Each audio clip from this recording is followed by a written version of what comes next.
이 땅을 살아가며 예수 그리스도를 구원의 주로 영접한 사람들은 교회에 소속되게 되어 있습니다. 예수님께서 교회를 구성하시고 또 교회로 믿는 자들을 불러 모아 주셨기 때문에 내가 예수를 믿는다 하면 교회 구성원이 교회 공동체에 속하게 되어 있습니다. 그리고 이 교회 생활을 통하여 신앙의 세계를 경험하고 또 신앙의 세계를 배우게 되어 있습니다. 그러므로 내가 신앙이 성장한다 이 말을 바꿔서 이야기하면 내가 교회에서 어떤 영향을 받았다, 좋은 영향을 받았다, 또 그렇지 못하다 라는 것으로 신앙이 성장한다, 그렇지 않다라고 이야기할 수 있습니다.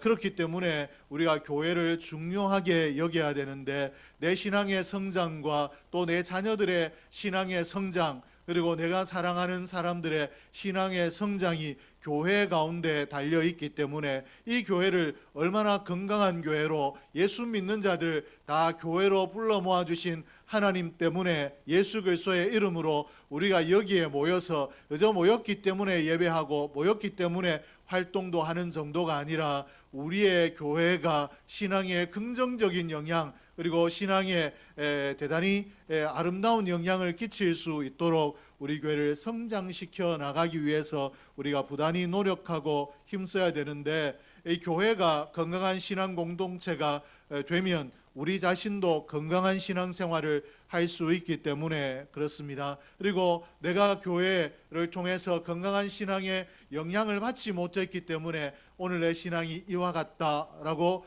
교회를 비판하는 대상으로 삼으면 되지 아니하고, 내가 오늘 교회로 부름받은 이상 내가 아직 앞으로 교회에 들어와야 될 사람들이 이 교회를 통하여 건강한 신앙의 영향력을 받을 수 있도록 내가 속한 이 교회를 더 건강한 교회로 세워가야 되겠다. 나를 세움으로 또 이 교회를 위하여 기도하고 힘쓰고 애씀으로 이 교회를 더 아름다운 교회로, 더 건강한 교회로 세워가야 되겠다라고 결단을 하고 이 책임을 우리가 질 필요가 있는데, 이 교회를 건강한 공동체로 만들기 위해서는, 또 세워가기 위해서는 우리가 어떤 마음을 가져야 하는가, 또 어떤 노력을 해야 하는가를 좀 살펴보도록 하겠습니다. 먼저 우리가 어떤 노력을 해야 되고 어떤 마음을 가져야 되는가, 이것 이전에 그러면 왜 우리에게 교회 공동체가 필요한가? 예수님께서는 왜 우리를 그저 예수 믿는 것으로 족하다라고 하시고 혼자 너 훌륭하게 신앙생활 하라라고 하지 아니하시고 교회란 이름으로 예수 믿는 자들을 묶어주셨는가? 왜 우리에게 이 교회가 필요한가를 우리가 살펴볼 텐데, 교회의 필요성은 어디에 있는가 하면 우리의 연약함에 있습니다. 우리 사람이 혼자서는 살 수가 없는 존재이고 더불어 살아야 되는 존재, 바꿔서 이야기하면 누군가의 도움을 받아야 제대로 살 수 있는 존재가 사람이기 때문에 하나님께서 우리의 연약함을 잘 아시기 때문에 예수 믿었다고 해서 어느 날 갑자기 성인군자가 되고 강력한 그리스도의 군사가 되는 것이 아니라 여전히 연약함을 가지고 있는 것을 아시기 때문에 이 연약함을 교회 안에서 서로가 채워주고 채움받으며 신앙생활에 승리하라고 하나님께서 우리를 교회로 불러주셨습니다. 오늘 본문 1절에 보니까 형제들아, 사람이 만일 무슨 범죄한 일이 드러나거든 신령한 너희는 온유한 심령으로 그러한 자를 바로잡고 너 자신을 살펴보아 너도 시험을 받을까 두려워하라 라고 이렇게 기록을 하고 있습니다. 먼저 형제들아, 사람이 무슨 범죄한 일이 드러나거든 이렇게 했는데, 이 범죄한 일이라 라고 한 이 말은 우리가 보편적으로 생각하는 의미의 범죄를 이야기하지 않습니다. 오늘 이 성경에서 이야기하고 있는 범죄는 무엇을 이야기하는가? 우리 사람이 가지고 있는 연약함, 약점, 결점들을 이야기하는데, 또 이어서 드러나거든 이라고 말하고 있는데, 이 드러나거든 이란 이 말은 어떤 의미를 가지고 있는가? 아주 곤혹스러운 형편에 처한 상태를 의미합니다. 즉 이 말을 그대로 직역하게 되면 누군가 그의 약점 때문에, 결점 때문에 아주 곤란한 자리에 처해 있거든, 이런 말이 됩니다. 그러므로 이 말을 우리가 제대로 이해한다면 어떤 말이 되는가? 형제들아, 너희 형제가 그 약점으로 결점으로 인하여 궁지에 빠져서 어쩔 줄 몰라 하고 쩔쩔매는 상태에 있거든 신령한 너희는 온유함 심령으로 그를 바로잡고 그를 도와주라, 돕는 자가 되라 라고 이렇게 말씀을 하고 있습니다. 오늘 갈라디아서 6장 1절을 통해서 우리가 약점이 있는 사람이고 또 이 약점으로 인해서 어느 때는 전에가 이 약점이 드러났구나, 내가 수습할 수 있는 것들도 있겠지만 어느 날에는 내가 이 약점 때문에 일어난 상황을 어찌할 수가 없어서 쩔쩔매는 상태에도 빠질 수 있는 연약한 인생이다 라고 이렇게 말씀하시고, 그러하면 우리가 그를 바로잡아 줘야 된다, 돕는 자가 돼야 된다 라고 이렇게 가르치고 있습니다. 오늘 이 말씀에 교회의 필요성이 드러나고 있습니다. 오늘 너희가 왜 교회로 모여야 되는가, 교회가 왜 필요한가, 나 혼자가 아니라, 내 가정에서 예배가 아니라 그저 내가 미스미디어를 통해서 그저 영상으로 예배드리는 것이 아니라 왜 우리가 모여야 되는가, 나와 친인척도 아니고 또 나와 예전부터 아는 사람도 아니고 나와 기호가 맞거나 성향이 맞는 사람이 아닌데도 불구하고 내가 왜 함께 교회란 이름으로, 온사랑교회란 이름으로 이 교회에 모여야 되는가? 우리의 연약함 때문에, 또 우리의 이 결점을 가지고 있는 연약함 때문에 그러하다라는 것입니다. 우리는 다 결점이 있는 사람들이고 약점이 있는 사람들입니다. 한마디로 이야기하면 우리는 완전한 사람이 아닌데 이 세상에 그 어떤 사람이라도 이런 불완전함, 약점들이 있고, 이런 부분들 때문에 우리 돕는 이웃, 돕는 형제, 돕는 자매, 교회가 필요한 줄로 믿습니다. 오늘 온사랑교회는 이런 기능이 탁월한 교회가 될 수 있기를 주의 이름으로 축복합니다. 적은 인원이 모였지만 그러나 이 교회에 가면 그들이 할 수 있는 최선의 위로를 베풀고 또 도와주려고 노력하고 또 위에서 기도해주는 따뜻함이 있는 교회, 도울 줄 아는 교회라고 평가받을 수 있는 교회가 될 수 있도록 오늘 저와 여러분이 먼저 도움의 손길들을 내미는 사람이 되길 원하고, 우리 이웃에 관심을 가질 수 있는 사람이 될 수 있기를 주의 이름으로 축복합니다. 교회는 오늘 성경이 이야기하고 있는 것처럼 서로 돕는 공동체가 되어야 됩니다. 그러므로 오늘 교회는 서로 돕는 공동체이다 라는 이 말을 우리가 가슴에 새기고 신앙생활해야 신앙생활이 즐거울 수 있습니다. 오늘 분명히 우리가 교회로 모였는데 세상 단체와 교회가 좀 다르죠. 세상 사람들은 모일 때 기호가 같은 사람들끼리 동호회를 만들고 또 같은 직장에 다닐지라도 나와 맞는 사람들과만 교제를 하고, 그렇지 않은 사람과는 사무적인 이야기만 할 수 있습니다. 그러나 이 교회에 오게 되면 나와 전혀 취미도 다르고 삶의 환경도 다르고 또 성향도 다른 사람들과 함께 교제해야 되는 어려움이 있습니다. 그렇기 때문에 이 교회가 돕는 공동체다라는 것을 우리가 이해하지 못하면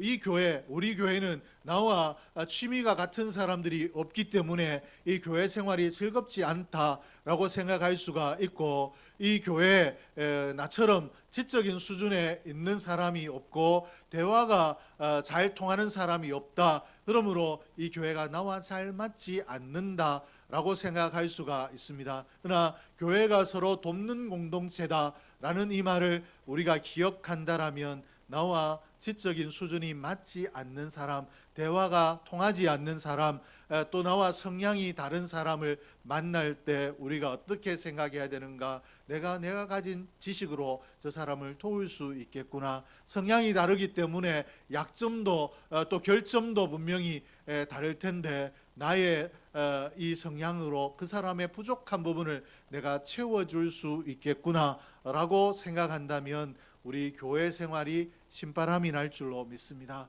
오늘 저와 여러분의 눈빛이 나는 왜 저 사람과 교제해야 되는가, 왜 저 사람과 한 교회를 이루어야 되는가가 아니라 내가 저 사람과 교회를 이루었으므로 저 사람의 필요를 채워줄 수 있는 날이 분명히 있겠구나라는 것 때문에 눈이 반짝일 수 있고 또 우리의 마음에 기쁨이 또 감사가 넘칠 수 있기를 주의 이름으로 축복합니다.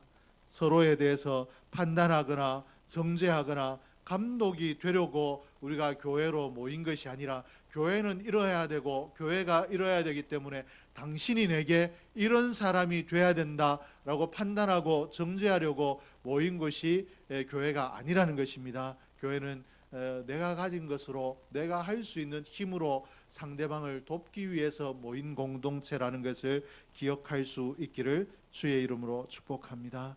교회의 모든 직분이나 교회 모든 것들이 돕기 위한 수단이지 내가 좀 더 높은 직분이고 또 내가 좀 더 낮은 직분이다라고 세상의 관점으로 직분을 이해하면 안 된다라는 것입니다. 직분이 세상 관점으로 봤을 때 더 중요한 더 높은 직분을 얻었다라는 것은 어떤 연유로 어떤 계기로 그 직분에 이르렀든지 간에 하나님께서 하나님의 은혜 안에 분명히 그 직분을 주신 줄로 믿습니다. 그리고 그 직분을 주실 때 왜 그 직분을 주셨는가? 내가 더 힘써 다른 사람들보다 더 힘껏 교회를 위하여 섬기고 또 다른 사람들의 신앙을 돕는 자가 되라고 더 중요한 직분의 자리에 세워주신 줄로 믿습니다. 그러므로 직분을 이와 같이 이해한다면 우리의 직분이 세상의 관점에서 더 중요한 직분을 얻었다라는 것은 책임이 더 무거운 직분에 이르렀다라고 이렇게 이해할 수 있는데 오늘 저와 여러분이 이런 마음으로 우리 교회를 섬겨 나갈 수 있기를 주의 이름으로 축복합니다. 그러면 우리가 어떻게 하면 우리 교회를 이런 공동체로 세워갈 수 있는가? 서로 돕는 공동체로 세워가기 위해서 이제 오늘부터 우리 교회는 서로 돕는 공동체가 돼야 됩니다 라고 목회자가 한마디 한다라고 해서 되는 것이 아니라 분명히 우리 교회 안에 돕는 공동체가 되기 위해서 필요한 것들이 있을 텐데 우리가 어떻게 하면 돕는 공동체로 세워져 갈 수 있는가? 첫째는 우리가 신령한 자가 될 때 우리 교회가 돕는 공동체가 될 수 있습니다. 1절 말씀에 보니까 형제들아 사람이 만일 무슨 범죄한 일이 드러나거든 신령한 너희는 온유한 심령으로 그러한 자를 바로잡고 너 자신을 살펴보아 너도 시험 받을까 두려워하라. 신령한 너희는 온유한 심령으로 그러한 자를 바로잡고 이렇게 했는데 여기에 신령한 자가 바로잡는 자가 돼야 된다라고 했는데 그러면 어떤 사람이 신령한 사람인가? 이 교회 안에 신령한 자가 있어야 돕는 교회가 된다라고 이렇게 말씀을 하고 계시는데 어떤 사람이 신령한 사람인가? 우리가 흔히 일반적으로 신령하다라고 이야기하게 되면 마치 돌을 닦는 그리고 세상의 일반적인 상식과 또 이런 지식적인 측면에 벗어난 그런 어떤 신비로움을 가지고 있는 사람을 생각할 수가 있는데 어떤 사람을 신령하다라고 이야기하는가? 오늘 우리가 읽은 본문이 갈라디아서 6장 1절에서 5절입니다. 이 6장은 무엇과 연계되어 있는가 하면 5장과 연계되어 있고 또 7장과 연계되어 있습니다. 그러므로 6장 1절의 말씀을 제대로 이야기하기 위해서는 5장이 무엇을 가르치고 있는가 이 부분을 살필 필요가 있는데 이 5장 말씀에 어떻게 기록을 하고 있는가? 5장에서는 두 종류의 사람에 대해서 가르치고 있습니다. 성령을 따라가는 사람과 육체를 따라가는 사람에 대해서 말씀을 하고 사람은 육체를 따라가는 사람이 있고 성령을 따라가는 사람이 있는데 예수 안에 있는 너희는 어떤 사람이 되어야 되는가? 너희는 성령을 따라가라 라고 이렇게 가르치고 있습니다. 5장 16절에 보니까 내가 이르노니 너희는 성령을 따라 행하라 그리하면 육체의 욕심을 이루지 아니하리라. 오늘 성령을 따라가라 라고 말씀을 맺고 있고 6장 1절에서 어떤 사람이 바로잡는 사람이 될 수 있는가? 신령한 사람이다 라고 이야기하고 있는데, 그러므로 이 신령한 사람은 어떤 사람을 이야기하느냐? 5장에 성령을 따라가는 사람을 말씀하는 줄로 믿습니다. 성령을 따라가는 사람을 우리가 기독교적인, 또 우리가 자주 쓰는 신앙의 말로 이야기하면 성령이 충만한 사람입니다. 성령이 충만한 사람이 신령한 사람이라는 것입니다. 오늘 그러므로 이 말씀을 해석하면, 우리가 서로 돕는 사람이 되려면 우리 자신이 성령에 충만한 사람이 돼야 된다. 내가 왜 약한 사람을 볼 때, 내 도움이 필요한 사람을 볼 때 부담이 되고 오히려 불편하고 짜증스러운가? 내가 성령 충만하지 못하기 때문이고, 성령에 충만하면 약한 사람, 나의 도움이 필요한 사람들을 향하여 내가 기쁜 마음으로 도움의 손길을 내밀 수 있다라고 이렇게 가르치고 있는데, 오늘 저와 여러분이 이런 의미에서 성령에 충만한 사람이 될 수 있기를 주의 이름으로 축복합니다. 그러면 왜 성경에는 이렇게 성령에 충만한 사람이 돼야 돕는 사람이 될 수 있다라고 가르치는가? 또 다른 말로 하면 성령에 충만하지 아니하면, 성령의 인도를 받지 아니하면 돕는 자가 되지 못하는가?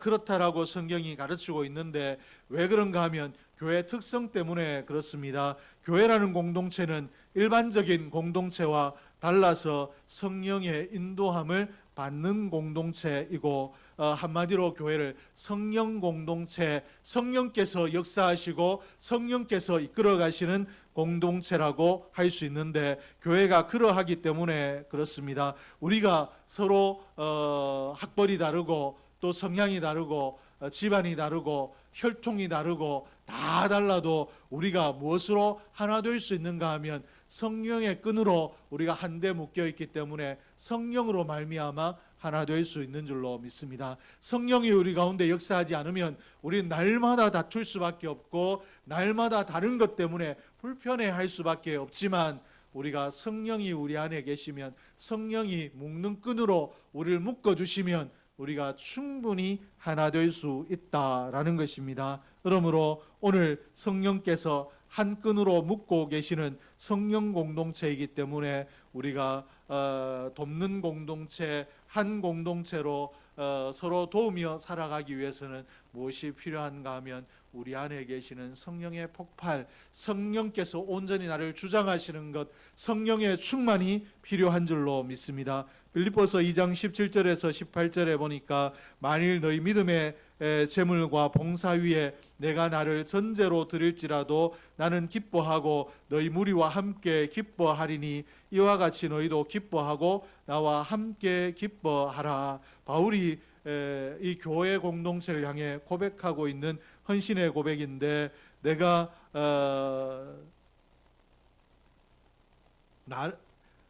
너희를 위해서 이 하나님 앞에 드리는 제물 전제가 된다 할지라도 내가 기뻐하겠다라고 이렇게 표현하고 있는데, 그저 한번 기뻐하겠다가 아니라 기뻐하고 기뻐하리니 너희도 기뻐하고 함께 기뻐하라, 이렇게 4번씩이나 기뻐하라, 기뻐하라라는 말을 기록을 하고 있습니다. 이 말씀을 기록하고 있는 빌립보서를 기록하고 있는 바울이 자신이 어디에 있으면서 이 말씀을 쓰고 있는가? 아주 기뻐할 수밖에 없는, 세상 그 누구보다 더 형통한 자리에 있으며 이 말씀을 하고 있는가 하면 그렇지 않습니다. 감옥에 있으며 복음을 전하다가 감옥에 갇힌 그 바울이 감옥에서 이 공동체를 생각하며 내가 너희를 위하여 이 감옥에 갇히는 것뿐만 아니라 더한 고난을 당할지라도, 더한 헌신을 하게 된다 할지라도 나는 너희를 위하여 너희를 돕는 것, 너희 신앙의 성장을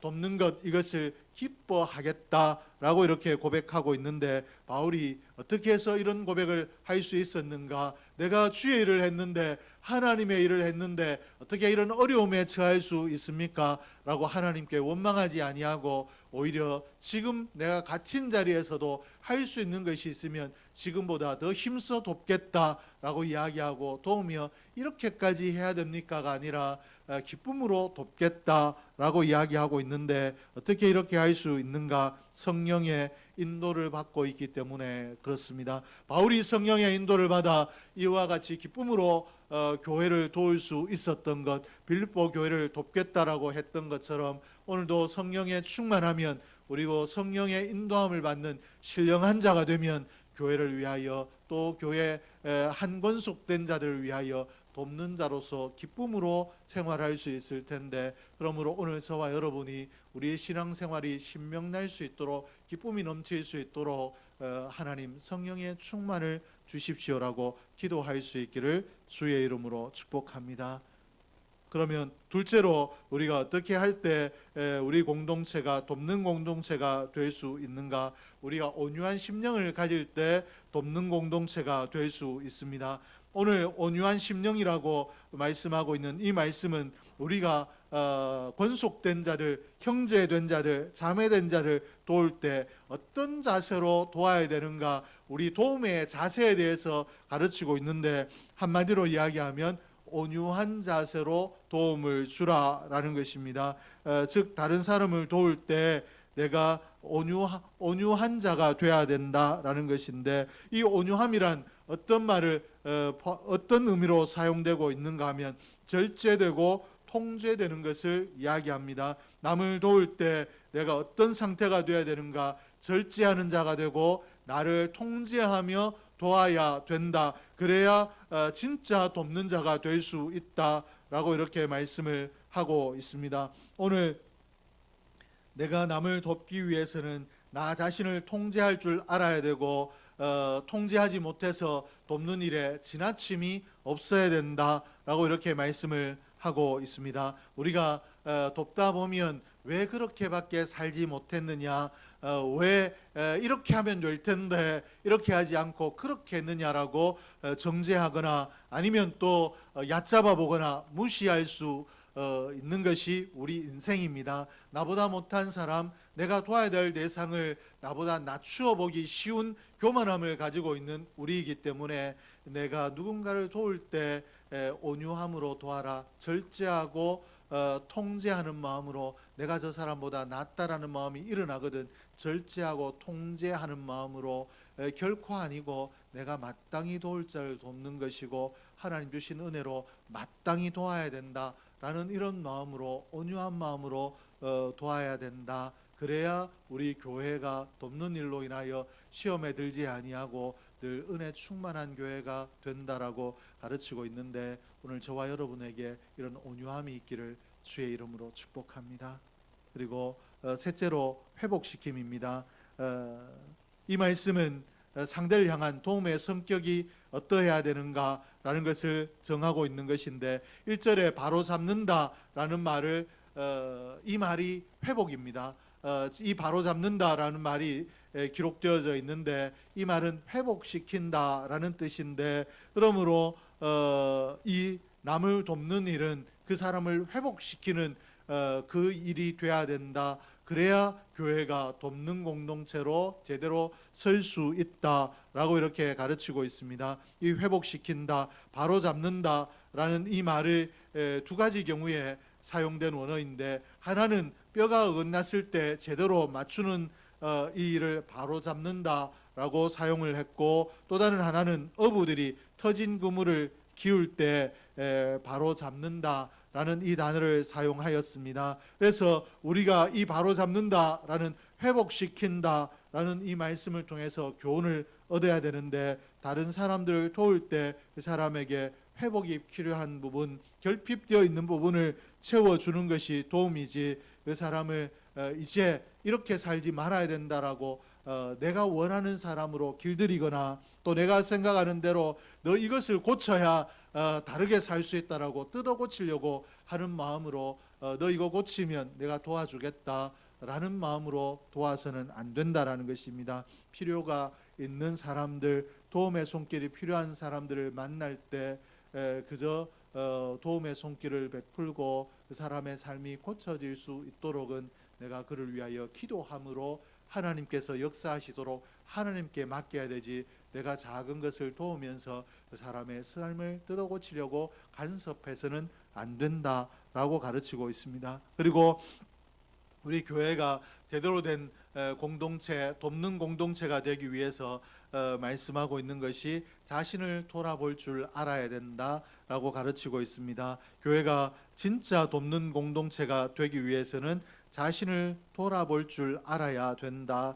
형제들아, 사람이 만일 무슨 범죄한 일이 드러나거든 신령한 너희는 온유한 심령으로 그러한 자를 바로잡고 너 자신을 살펴보아 너도 시험을 받을까 두려워하라. 너 자신을 살펴보아. 남을 돕는 도우라라는 말씀을 하실 때 너 자신을 살펴보라고 분명히 말씀을 하셨습니다. 그러므로 우리가 정말로 건강한 교회, 건강한 공동체가 되기 위해서는 내가 나를 돌아볼 줄 알아야 되고 내가 정말 잘못된 자리에 빠지지 않았는가, 내가 주의 일을 한다라고 하며 사랑을 실천한다라고 하며 잘못된 자리, 내 욕심의 자리에 머물러 있지 않는가, 나를 살필 줄 알아야 된다라고 이렇게 가르치고 있는데, 오늘 저와 여러분이 늘 자신을 점검할 줄 아는 그런 사람이 되므로 우리 한 사람 한 사람이 건강한 신앙인이 되므로 우리 교회가 건강한 공동체가 되고 이 교회를 통하여 건강한 신앙을 얻는 사람들이 일어나는 그런 복됨이 있기를 주의 이름으로 축복합니다. 그리고 다섯째는 2절 말씀에 보니까 너희가 짐을 서로 지라 라고 했습니다. 짐을 서로 질 때 우리가 건강한 공동체를 세워갈 수 있다. 우리 교회가 건강한 공동체가 될 수 있다라고 했습니다. 그리고 5절에서도 각각 자기 짐을 질 것이라 라고 이렇게 말씀을 하셨습니다. 각각 자기 짐을 질 것이다 라고 했는데 2절 말씀에 짐은 바로스란 원어인데 무거운 짐을 뜻합니다. 그리고 5절의 원어는 포르티온이란 말로 책임을 진다라는 말입니다. 너희가 서로 짐을 지라 라고 한 이전의 말씀은 무거운 짐을 서로 지라 라는 이 말이고 나누어서 져라 이런 말이고, 5절에 자기의 짐을 질 것이다 라고 한 말은 책임의 짐을 져라, 서로 함께 무거운 짐을 나누어 지는 것이 네가 마땅히 감당해야 될 짐이다 라고 이렇게 말씀을 하고 있습니다. 그래서 이 말씀은 다른 사람의 짐을 서로 나누어 지고 그 사람을 돕는 것이 내가 져야 될 짐이다. 내가 왜 이렇게 해야 되는가? 나는 대단히 저 사람보다 탁월해서 뛰어나서 그리고 더 거룩해서 더 품위가 있어서 더 아름다워서 그 사람을 도울 수 있었다라고 나를 높이는 것이 아니라 하나님께서 나를 내가 져야 될 짐을 맡겨주셨는데 저 사람을 돕는 것이 나의 마땅한 짐이다 라고 이렇게 성경이 가르치고 있습니다. 그러므로 오늘 내가 누구를 돕는다라는 것은 세상 말로 선행을 베풀었다, 훌륭한 일을 했다가 아니라 마땅한 일을 했다, 내가 져야 될 짐을 졌다. 그러나 내 주위에 도움이 필요한 사람을 보고도 지나쳤다라면 내가 마땅히 져야 될 짐을 지지 못한, 나를 살펴보고 회개해야 될 자리에 있다라는 것을 기억할 필요가 있습니다. 그러므로 오늘 도움이 필요한 사람, 도움이 필요한 곳을 마땅히 내가 져야 될 짐으로 인식하고 내가 그 도움의 손길을 내미는 마땅한 마음으로, 그리고 기꺼운 마음으로 도움의 손길을 내밀 수 있는 사람이 모인 교회가 건강한 공동체인데, 우리 온사랑교회가 이렇게 되기를 주의 이름으로 축복합니다. 서로 돕는 건강한 공동체가 온사랑교회가 되고, 이런 교회로 세워지기 위해서 늘 우리 교회가 이런 서로 돕는 교회가 되게 해달라고, 함께 나만 홀로 뛰어나가는 교회가 아니라 함께 지어져 가는 교회가 되게 해달라고 늘 기도하고 성실하게 사랑을 실천하고 헌신하고 또 도움의 손길을 베풀 줄 아는 그런 축복이 있는 교회로 세워지게 해달라고 기도함으로 우리 교회가 정말 하나님 보시기에 건강한 공동체로 세워지고 교회를 통하여 선한 영향력을 받는 사람들이 일어나는 그런 교회가 되기를 주의 이름으로 축복합니다. 온사랑교회 표가 함께 지어져 가는 교회인데, 함께 지어져 가려면 우리 이웃들에게 우리의 눈을 줄 수밖에 없습니다. 그리고 그들을 향해서 도움의 손길을 내밀 때 우리가 함께 지어져 갈 수 있는데, 오늘 때로는 이 교회 안에서 내가 도움의 손길을 내밀기도 하고, 내가 도움의 손길을 내민 것처럼 내가 어렵고 힘들 때 도움의 손길을 내미는 그 손길을 만나기도 하는, 내가 위로를 베풀기도 하고 위로를 받기도 하는 그런 건강한 교회, 위로함이 서로에게 넘치는 그런 교회가 온사랑교회 되기를 주의 이름으로 축복합니다. 기도하겠습니다. 하나님 아버지 감사합니다. 하나님께서 오늘도 저희를 기억하시고